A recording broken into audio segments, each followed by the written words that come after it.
हमारे लिए आज की तिलावत रसूलों के अमाल 6 बाब 8वीं से 10वीं आयत और 7वें बाब की 54 से लेकर 59 आयत तक। और इस्तिफानस फजल और कुव्वत से मामूर होकर लोगों में बड़े बड़े मौजज़े और करिश्मे दिखाया करता था।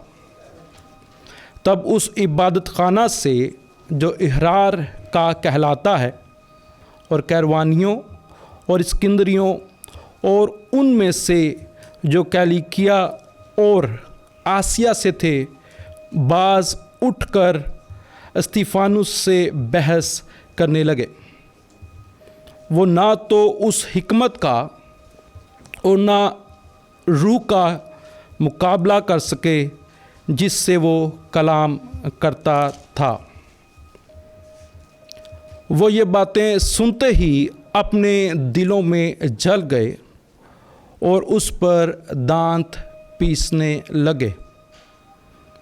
मगर उसने रूहुल कुदस से मामूर होकर आसमान की तरफ गौर से नज़र की और खुदा का जलाल और यस्सु को खुदा के दाहिने हाथ खड़े देखा और कहा, देखो, मैं आसमान को खुला और इब्ने इंसान को खुदा के दाहिने हाथ खड़ा देखता हूँ।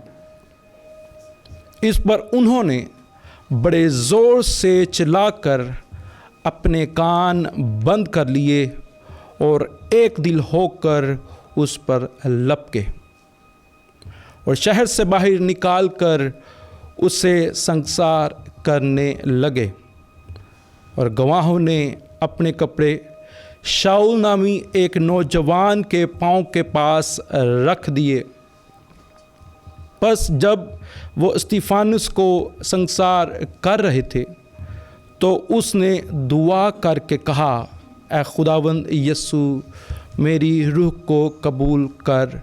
कलाम मुक़द्दस का पढ़ा और सुना जाना हम सबों के लिए बाइस से बरकत हो। खुदा का शुक्र।